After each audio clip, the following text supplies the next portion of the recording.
Sometimes when you're trying to get to where you're trying to get, it's just better off just to appear. Hello there, boys and girls. Welcome to another episode of Weaving Wednesdays. I am Vafundr. I'm here to weave wonder and tell tales and spread joy to everyone here today and all of those of you at home watching here. So make sure you crush that like button and hit the subscribe. We're here today. I want you to think about your most favorite anything.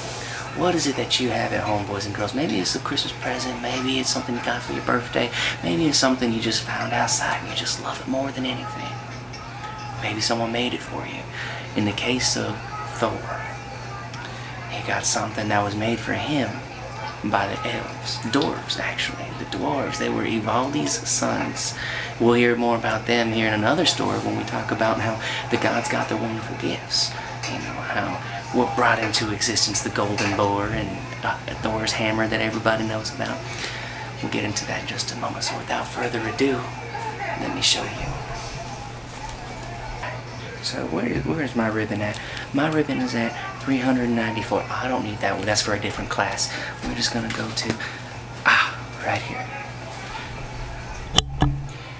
So long ago, when the elves and the dwarves and the gods all spent time together.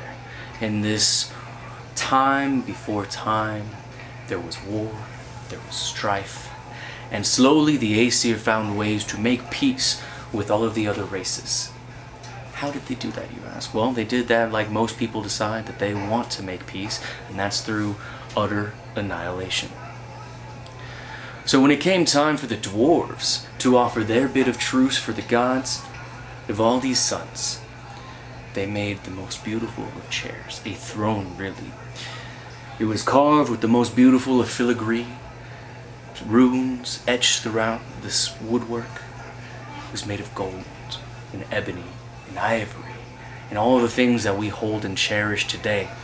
This is why we cherish what we cherish today, because of this most beautiful of thrones, and Thor cherished this above all else. We all know as well, the gods love to drink. They feast, they fight, they drink, and above them all is Thor, who, in another story we'll find out, drinks more than any other god can. And one day, when he was taking his drink, he found himself sleeping senselessly. Well, he didn't find himself there, Loki found himself there. Loki found Thor sleeping senselessly, propped up against his chair and drifting to the side. And of course, Loki being Loki, thought this was the most wonderful thing. If you ever found yourself in a situation where you can just know, like, this is gonna go my way. Well, that's how Loki felt. And he found himself tying Thor's beard to his most prized possession. But Loki didn't just tie any simple knot that it would be funny. No, he had to take his joke a little bit further. We've all had a brother like that, probably. He took his joke a little further and he cast a little spell, a little bit of magic on Thor's beard and that knot on that throne, that beautiful throne of gems and gold. So this knot could not be undone. So when Thor finally woke the next day and he found himself tied to his most favorite possession, he wept. He tried and he tried again to untie this magically tied knot that could not be undone. His rage grew within him and he screamed, "Loki!" Because he knows when something goes wrong and something is not quite right, or his beard is tied to his most prized possession, who else but Loki? And he screamed and he cried and he said, "Loki, I will get free and I will find you." And only one tear was shed. And when that tear finally dropped and hit the arm of his chair that held his beard, he destroyed his chair. Crushed it, utterly destroyed it to splinters and shards of gold. And gone was his chair, and he pulled out that final piece of arm from his beard, and he went to go find Loki.